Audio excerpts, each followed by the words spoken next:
Nos adentramos de este modo en el segundo bloque dedicado hoy nada más y nada menos a nuestro Dios. Dios que es Padre, Hijo y Espíritu Santo. En esta solemnidad en la que intentamos, desde la pobreza y mismidad humana de nuestro corazón, honrar a Dios aquí en el programa Intimidad. Por supuesto, Dios es primerísimo en todo para nosotros. Por eso es un programa especial en el día de hoy, así como ha sido el domingo pasado, todo en honor al Espíritu Santo de Dios en su neumatología. En el primer bloque, por si hay alguien que no pudo sintonizar, he tratado, por supuesto no puedo volver a repetir, son 45 minutos que he hablado, pero sí he tratado desde la señal de la cruz que nos enseñan de niños, cómo se hace, por qué se besaban los dedos cruzados hasta el año 1965, la diferencia entre santiguarse y persignarse. Hablé del término Trinidad desde la palabra persona. ¿Quién fue el que ideó el término persona? Nos referimos a Severino Boecio en el siglo V. Luego aplicamos esa definición en cuanto a lo teológico desde una visión más tomista, hasta que llegué a la palabra misterio y expliqué que el misterio es todo aquello que por su contenido solo puede ser verificado por el mismo Dios. Pero el saber teológico nos arrima al misterio con toda su investigación sapiencial científica. Hice también comentarios así pastorales, ¿no?, sobre cómo las tres personas tienen el mismo poder, amor y gloria, para dar un flash acerca de cosas que vamos a ver ahora. Y también tuve muy en cuenta aquello que hemos celebrado hace 2 domingos, en el día de la Ascensión, cuando Jesús da la misión a los 12 apóstoles de ir a todas las naciones, instruirlas y además bautizarlas en el nombre del Padre y del Hijo y del Espíritu Santo. O sea, que esto es lo que llamamos en Biblia ipsissima verba Iesu, quiere decir aquello que sale de la misma boca de Jesús. O dicho de otra manera, es lo jesuánico. Esto ya no es un comentario de un evangelista, sino que es lo que brota de la misma boca de Jesús, que hay que bautizar en el nombre del Padre y del Hijo y del Espíritu Santo. Por eso mismo me tomé un tiempo en el bloque para hablar de cuál es, entre comillas, la función que desempeña cada persona de la Trinidad. El Padre que nos ama, dije, donándonos a Jesucristo, creo que mencioné, sí, tanto amó Dios al mundo que le entregó a su Hijo, es decir, lo donó. El Hijo que nos redime, ¿qué significa la redención? En otras oportunidades había explicado de dónde deriva el verbo redimir, del término griego apolútrosis, que quiere decir redención, y la redención es eso, es una liberación interior, una sanación, una salvación. Igualmente, en el próximo domingo, los que no escucharon de 15 a 18 van a poder escuchar con más detalle la repetición del programa por AM 1250 y su sitio de internet, o bien por la aplicación en el celular o tablet.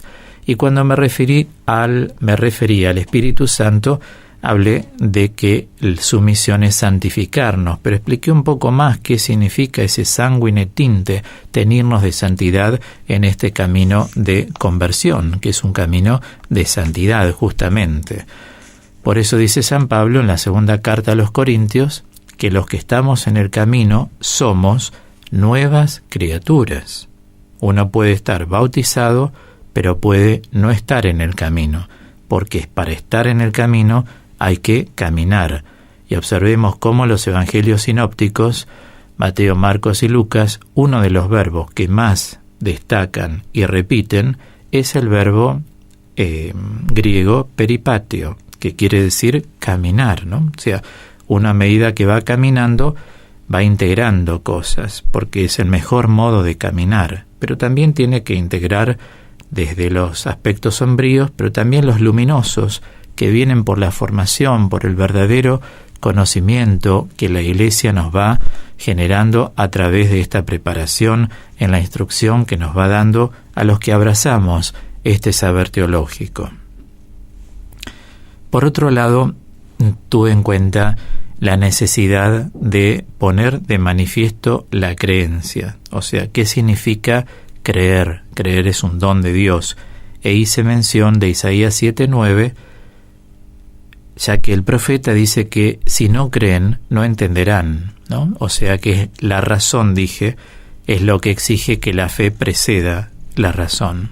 Creo para entender, y no al revés, entiendo para creer, que es un planteo ansélmico. San Anselmo lo hacía en un contexto muy particular, que eso lo dejamos más para la reflexión filosófica.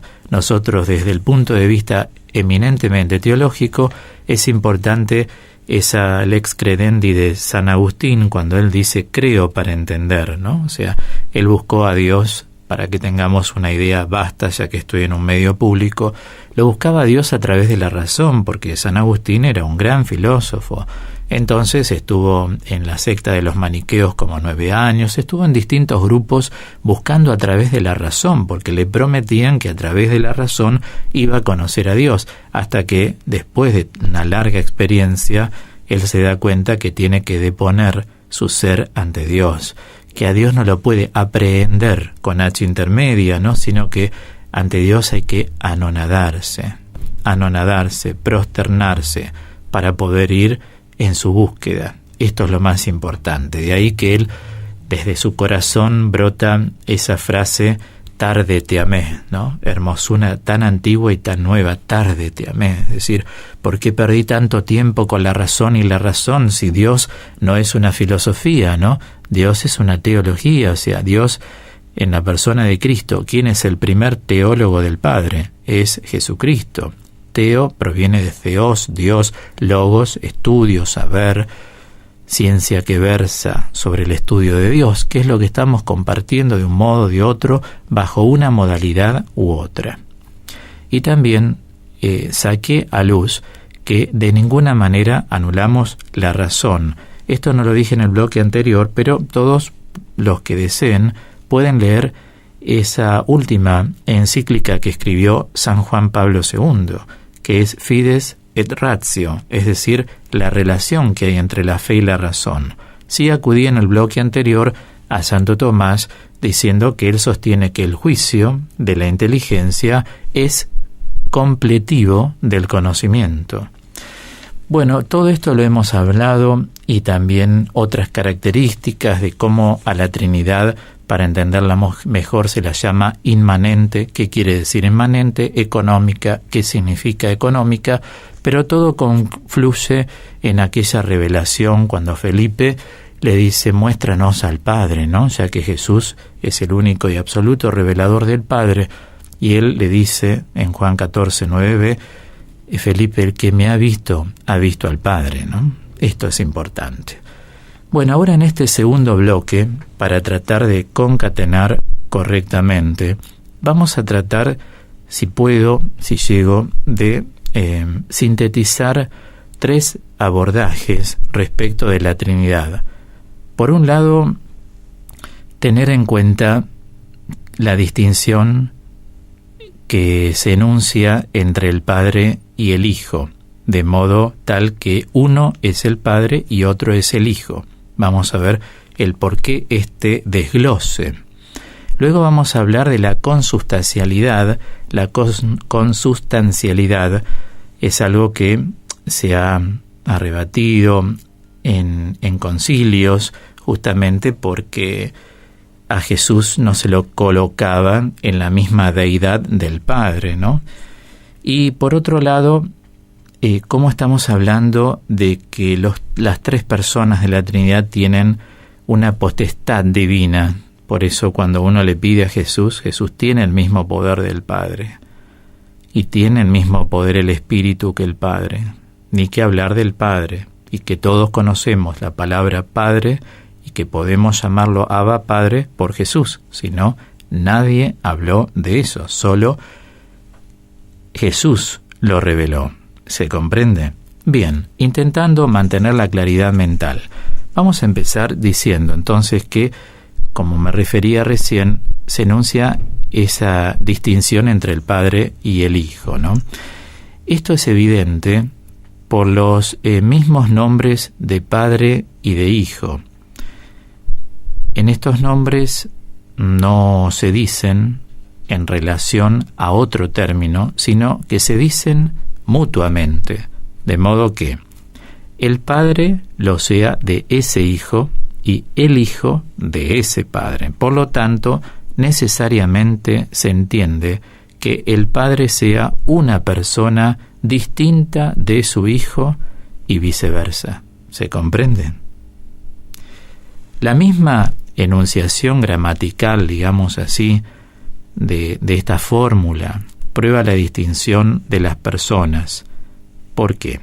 Porque los tres nombres están unidos por la partícula copulativa, gramaticalmente, y, que nosotros en el lenguaje más posmoderno la llamamos un nexo coordinante, ¿no?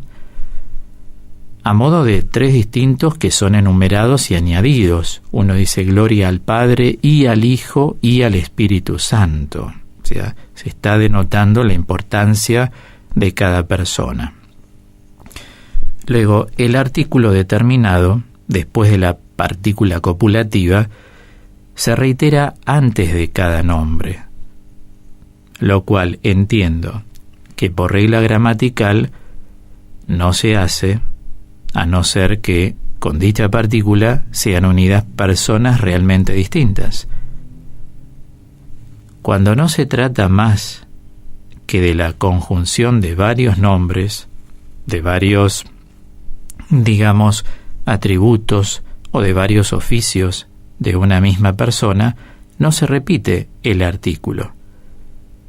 Así se repite el artículo en, digamos, textos bíblicos determinados.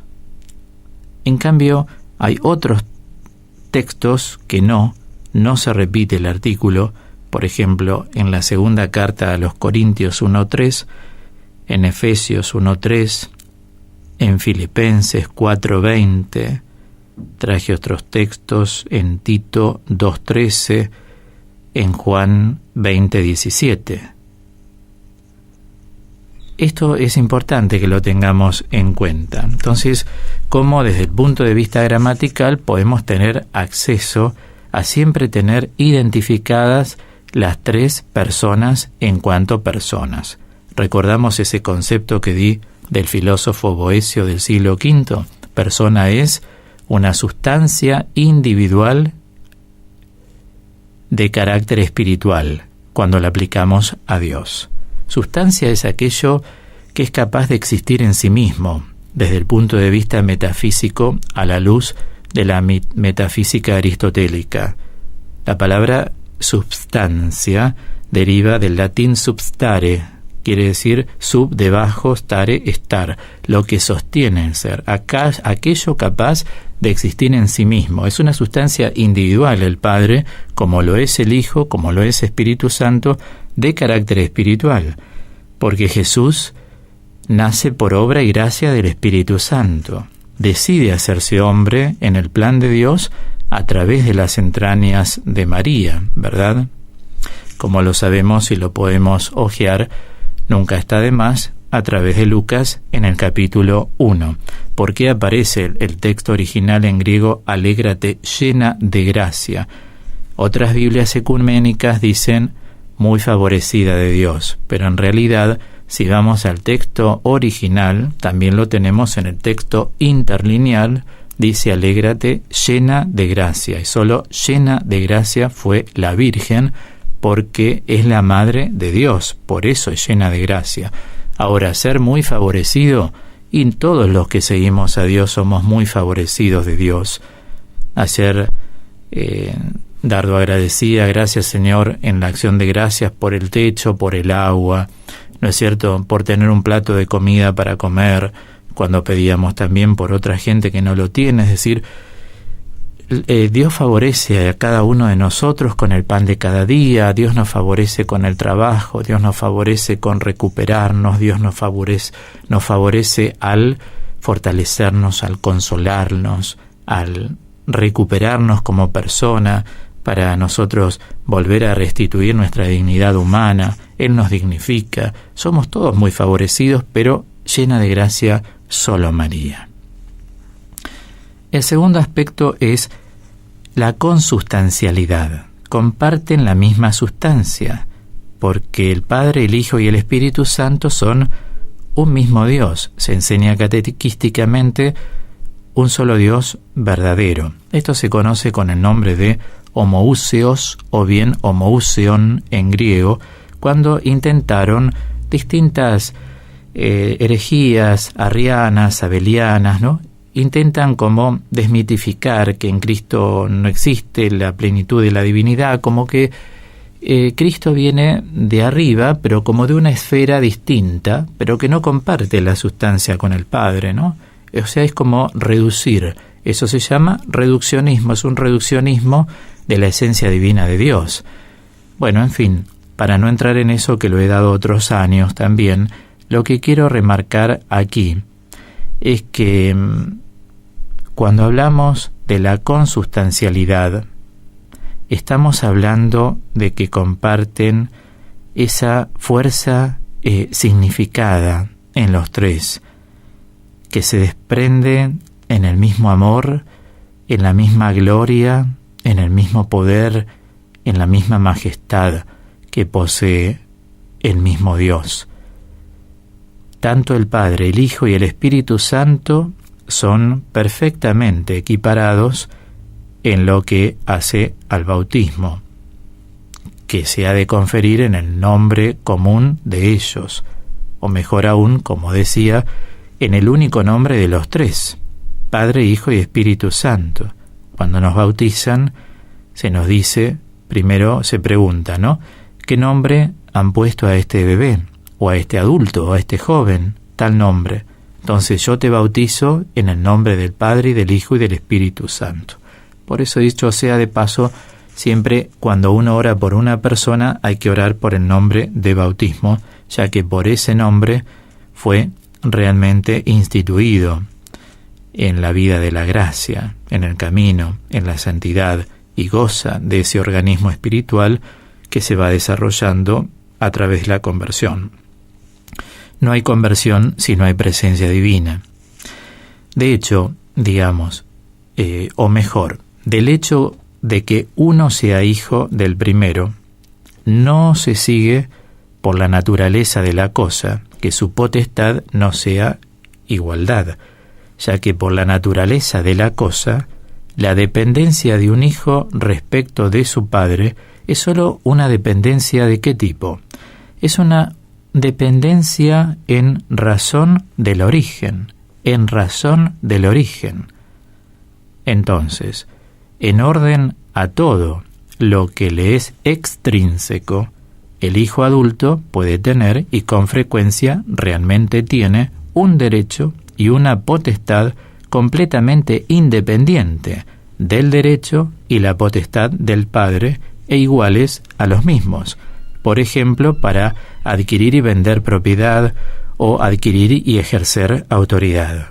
Por eso es tan fácil, en esta comparación que les hago, entender cómo cada persona de la Trinidad posee la totalidad de la sustancia, que se expresa en una palabra muchas veces que proferimos, que es la palabra kabot. La kabot es la gloria de Dios.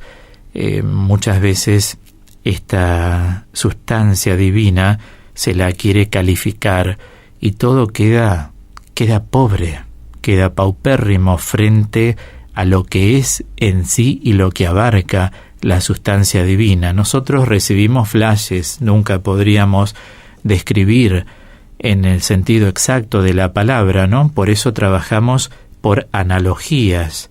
En las analogías se ven las semejanzas, los puntos de encuentro.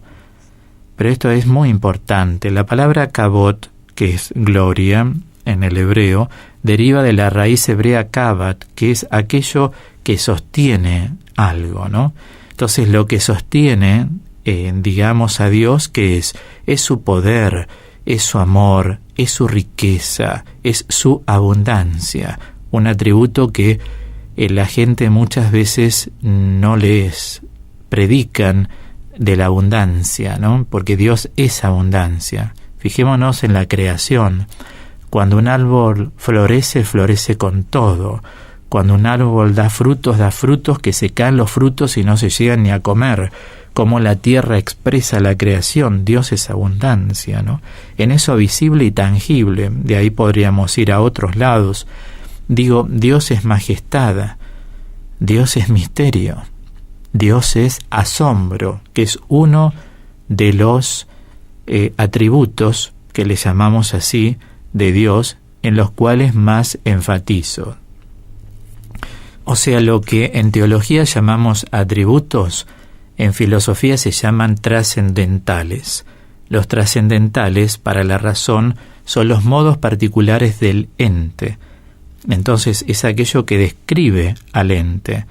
Entonces, en este caso, lo que nosotros decimos trascendentales filosóficamente en teología se llaman atributos de Dios. Dios es uno, verdadero, bello, bueno, hermoso, santísimo. Ahí agregamos hoy con un énfasis especial la abundancia de Dios, el asombro de Dios. Dios asombra. Por eso el buscador de Dios siempre está a la espera del asombro de Dios, porque Dios nos asombra no de un modo mítico, tampoco mistagógico siempre, ¿no? Salvo en algunos momentos de oración y demás, sino que nos asombra en el día a día, gestos, cosas que no esperabas. De repente estás mal y un día estás muy bien, te levantaste totalmente distinto y no se lo podés atribuir a que tomaste tal pastilla, por eso estás así, sino que no estabas bien de ánimo y de repente estás excelente y te dura eso toda la vida, porque Él todo lo que toca lo hace nuevo. Digo, te abre caminos, te contacta con gente, te lleva al silencio para que vos no cometas errores, te hace ver, te agudiza la intuición. Por eso el espíritu es advirtente. Entonces, la intuición, que es una captación sensible, al igual que la percepción, que es una captación intelectual, se te agudizan en momentos que necesitas una agudización de eso para tomar decisiones, para enfocar la vida, para proyectar. ¿Ven? Ahí vemos todo eso que es gloria de Dios. Y llego así a un tercer momento, que es hablar de cómo poseen la potestad divina las tres personas. Yo creo que, en primer lugar, basta recordar, como dijimos, el nombre de Dios recibe toda su plenitud mediante esta asociación con el nombre de Jesús, Cristo y del Espíritu Santo. Si son nombres de personas distintas e iguales, es natural que ellas posean la potestad divina que implica el único nombre divino.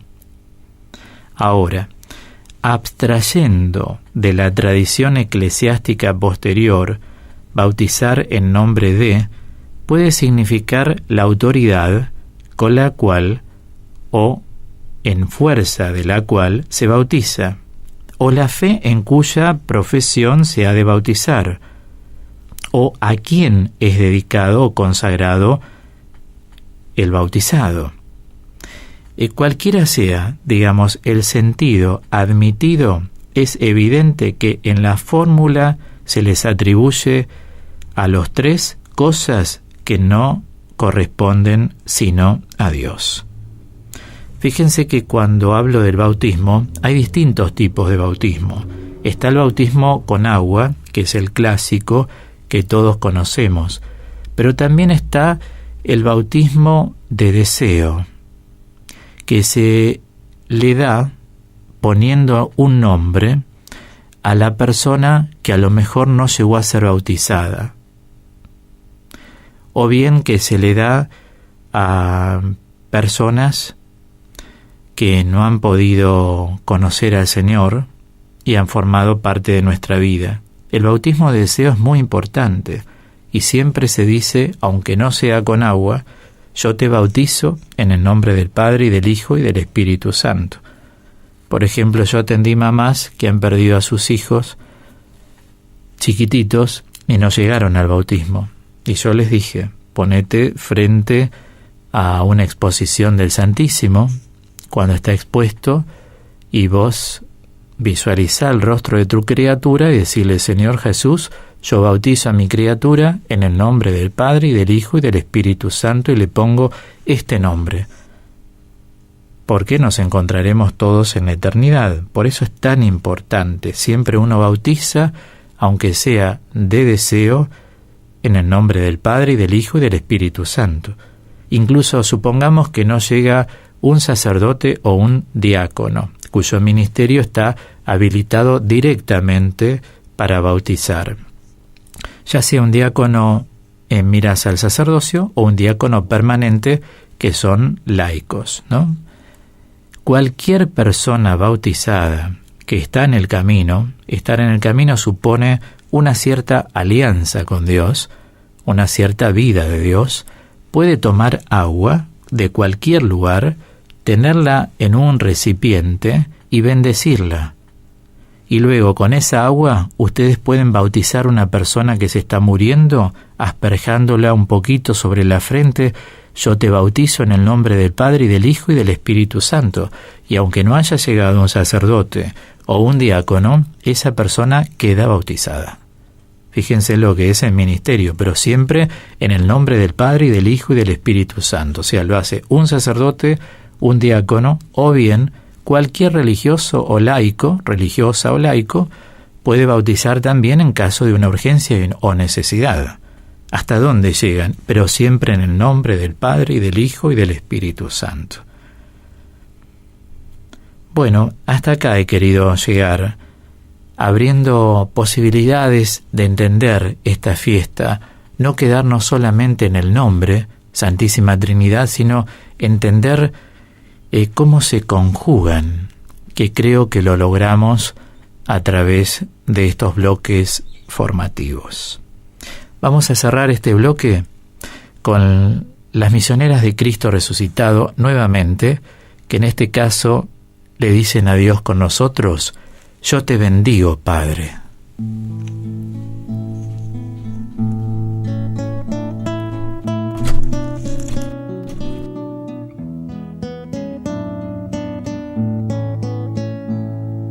Yo te bendigo, Padre, porque mi vida está oculta con Cristo en ti, porque todo mi ser vive sumergido en tu corazón,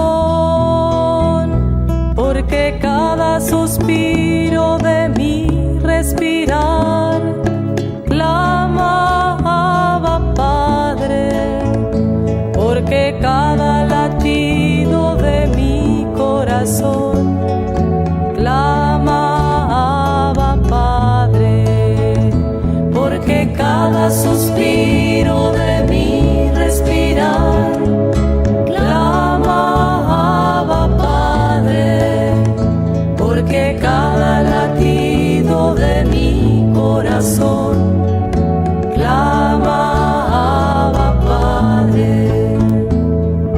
Yo te bendigo, Padre, porque mi vida está oculta con Cristo en ti, porque todo mi ser vive sumergido en tu corazón,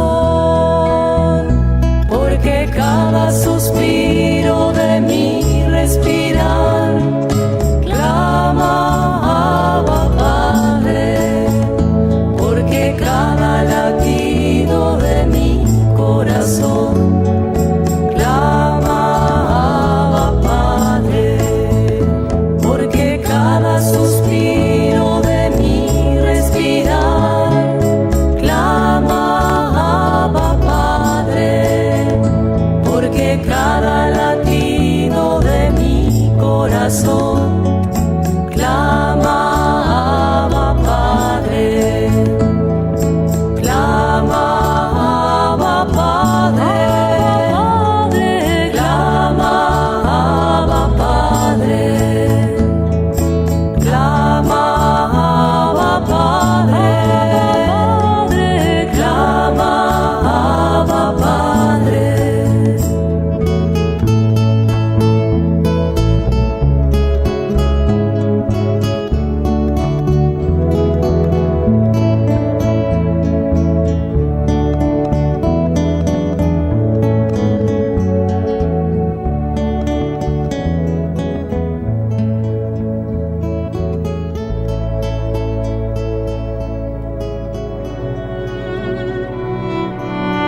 Y seguimos consagrando este tiempo en honor a la Santísima Trinidad con la formación y con la oración musicalizada.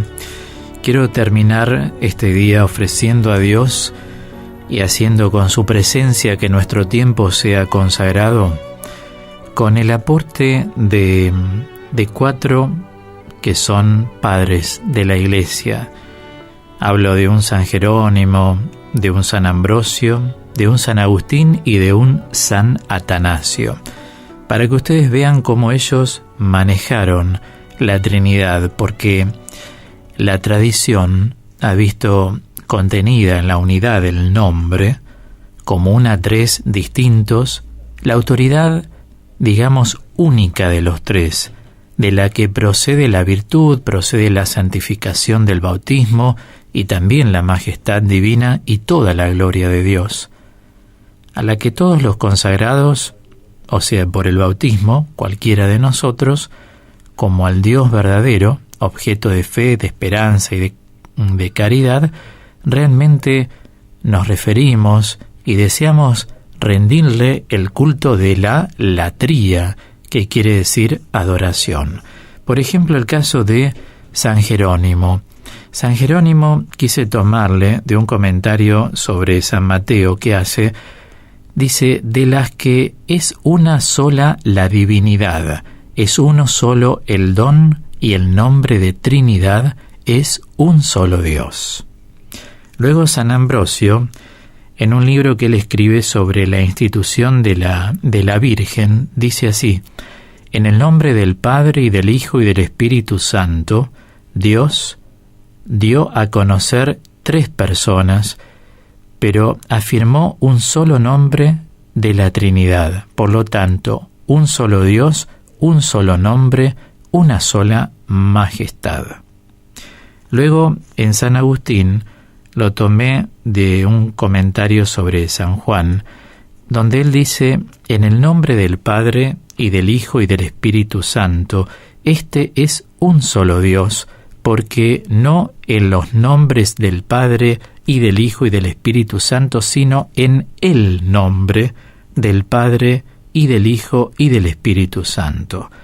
Donde oyes un solo nombre, es un solo Dios. ¡Qué belleza!, ¿no?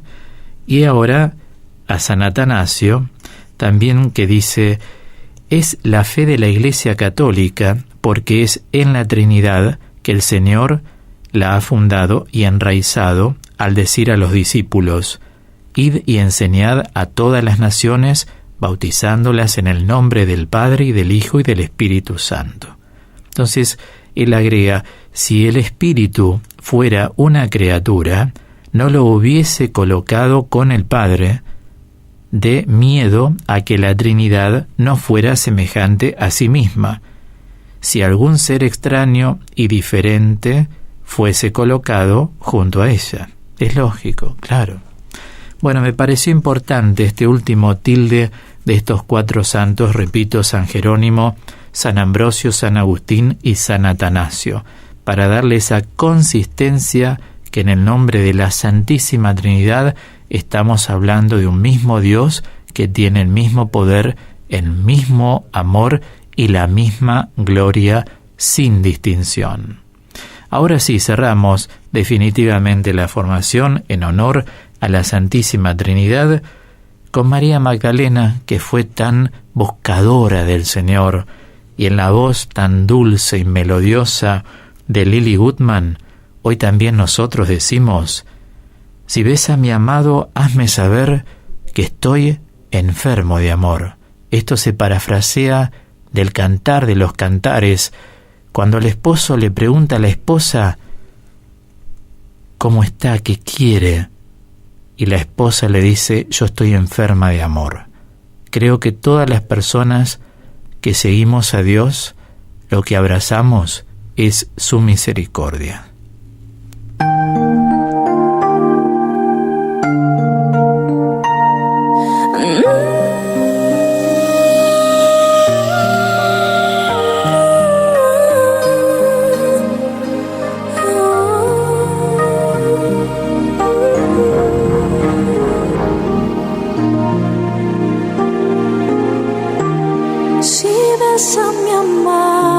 hazle saber que estoy enferma de amor por él y que no puedo dormir.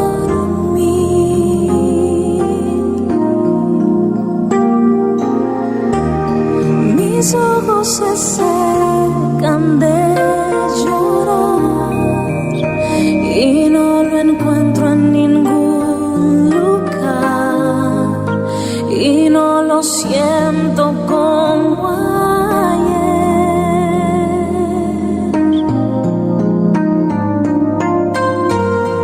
Tan acostumbrada estoy a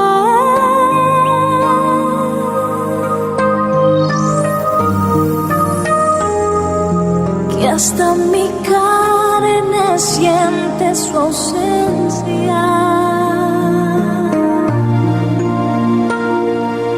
Eres codiciable, mi Señor. Me has vencido con tu amor. Sin ti no puedo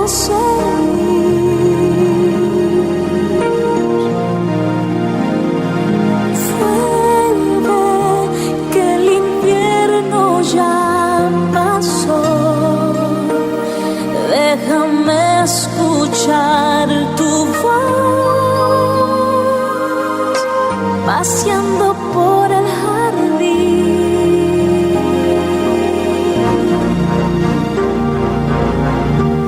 Si ves a mi amado, hazle saber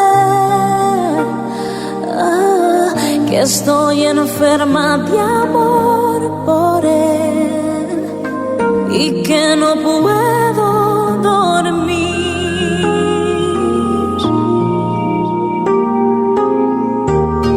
Mis ojos se secan de llorar y no lo encuentro en ningún lugar y no lo siento como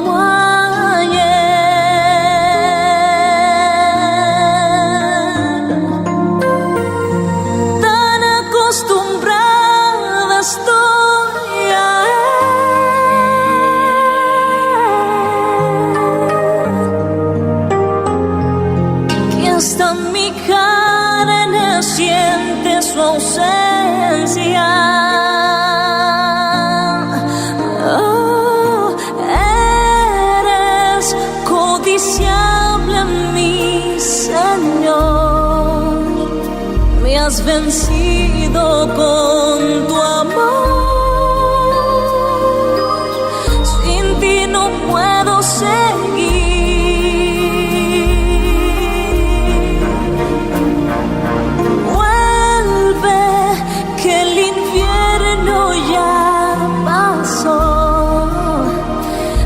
Déjame escuchar tu voz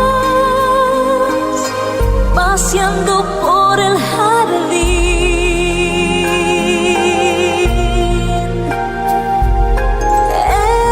Eres codiciable, mi Señor.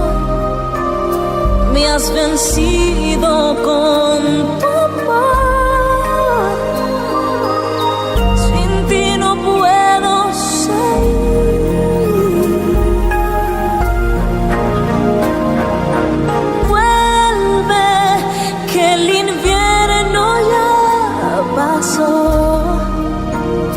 Déjame escuchar tu voz paseando por el jardín.